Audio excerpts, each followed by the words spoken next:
engine running. Liftoff. We have a liftoff. Good evening. Welcome. It is Erick Erickson here, the second hour of the show. The phone number 404-872-0750, 1-800-WSB-TALK. You can get me on, social media. Please don't, though, at EW Erickson. You can follow me on Instagram. I took some great pictures of the center of the Milky Way and put them on Instagram while I was on vacation. Nonetheless, we've got to move on from the president and Amazon, and also from the situation with YouTube, which appears now there's not an active situation there now. Prayers for those who are in the hospital. The shooter is dead, apparently from a self-inflicted wound. I want to move on to this border situation as it continues to escalate, but there are some facts that I think need to be brought into the conversation. For those of you who aren't aware, there are 1,200 people, roughly 1,200 to 1,500 people, headed towards the American border, moving north through Mexico. The Mexican government is not in a position to be able to stop them, even if they wanted. There have been a lot of people who have been demanding, including the president, demanding that Mexico do something. I think most people aren't aware that Mexico can't control its own sovereignty or integrity right now. It's in the midst of what can best be described as a civil war. The drug cartels, the gangs, the corrupt police force, factions of the military, the government, all at odds with each other, all fighting. It's been a very bloody war, lots of kidnappings and whatnot. Mexico is not a stable country. And these individuals are moving en masse through Mexico, assuming that in the safety in numbers, they won't be messed with as they head for the American border. Now, you should know that this has happened before. It happened when George Bush was president, and it happened when Barack Obama was president. Both of them did what Donald Trump is now doing, which is using the National Guard to secure the border. There is one difference. When George W. Bush and Barack Obama sent the National Guard, they referred to it as a guard operation, a National Guard operation. Donald Trump has referred to it as a military operation, and it has gotten people's knickers in knots. I mean, this guy saying that it's a military operation has liberals losing their mind. He's doing exactly what Barack Obama did. He's sending the National Guard to secure the border. But he's referring to it as a military operation, and people have lost their freaking minds over it. I mean, people are enraged that he wants to secure the American border. By the way, I think he should send the full military. Just so you know where I stand on this issue. I realize I am squishy on the immigration issue for a lot of you, but on the border issue, secure it. And if it takes the military to secure it, we got 1,200 to 1,500 people coming up here. They've done it before, but this time they're already signaling they would like to overwhelm border checkpoints to try to get people into this country. Shut the border down. Don't let anybody come in, including vacationers who have driven into Mexico. Don't let them come in. Say, I'm sorry, you can't come in right now. We got a border situation. Lock them out. I don't have a problem with that. If the United States cannot defend its sovereignty, including its border, we have no business continuing on as a nation, frankly. You've got to be able to secure your border. And if these people want to come up in a show of en masse demagoguery of the immigration issue, of the refugee issue, however they want to put it, it is demagoguery what's being done by this People Without Borders group. We should secure our border. We have every right to secure our border. Absolutely every right. And the president should be sending the National Guard at a minimum to make sure it happens. And if he wants to call it a military operation, so be it. It's what Barack Obama and George W. Bush did, and everybody was okay with them doing it because they didn't call it a military operation. Just so crazy what gets people all bent out of shape. Now, what should get you bent out of shape in Atlanta is traffic. Let's go check with Mark McKay.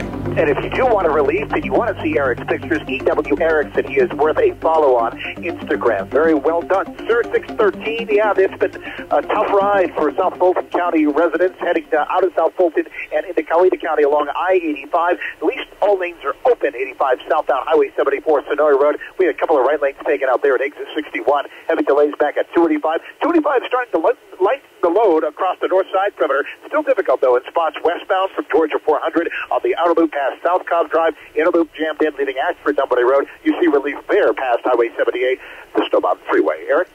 Thank you very much. Jennifer Harper at the Washington Times has a story that 13% of self-professed liberals agree with the statement that the Democratic Party is too liberal.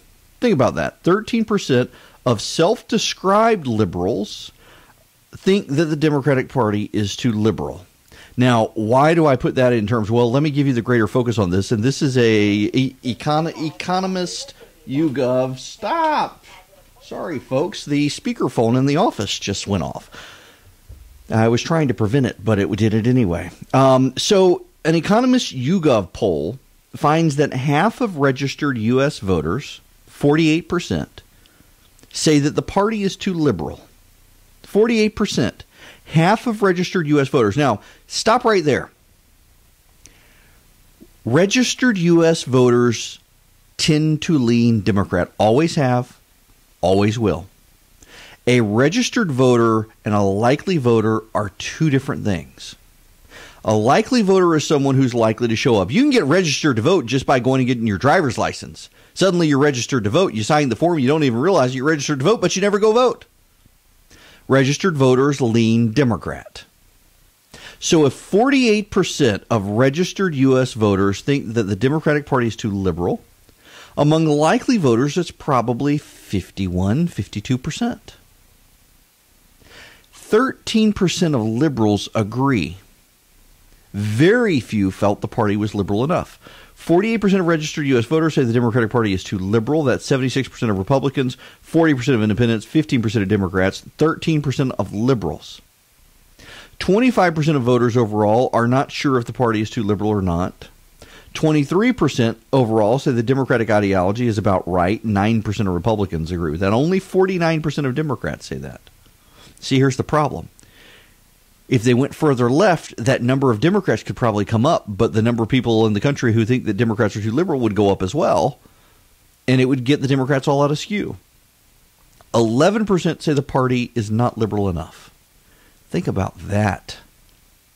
Now, why do I bring this up? This was a poll conducted March 25th to 27th of 1,326 registered U.S. voters. Here's why I bring this up. Take the immigration issue, these people coming up to the border. Democrats are crying foul, saying we should let them in. Many of them are.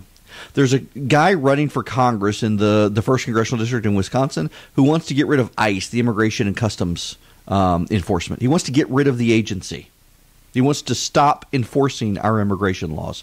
In California, they're giving illegal aliens the right to vote. Not in federal races, only in state races. Think about that for a minute. What does it mean to be a citizen anymore in California? Not much. And then you have the gun issue.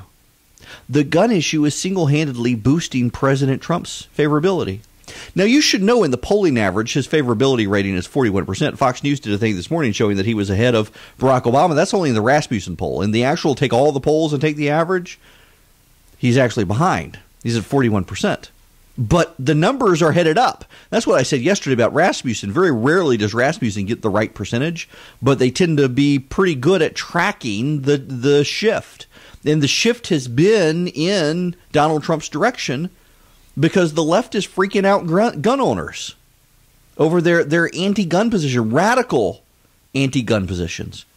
You couple that with their radicalness on immigration, their radicalness on taxes, their radicalness on everything else under the sun, and their growing leftism, you've got a lot of the country thinking, I'm not a Republican and I don't like Trump, but these people are really going to destroy the country.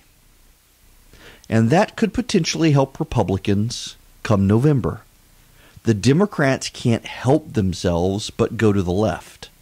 And that does nothing but hurt them. They don't want to admit it. They don't want to admit it. They don't want you to see it. They want to try to cover it up. But when you got Beto O'Rourke, Rob, down there in Texas, running as a gun control, take your guns, progressivism. I mean, he's driving in a car with a Kennedy. Who in their right mind lets a Kennedy drive them around anywhere? And yet he did. And this is who the Democrats want to put up for office. A bunch of left-wing wackadoos. think the nation may say, we may not like this guy, but we'd rather stick with him than these nuts. When everything's changing around you, there's a voice that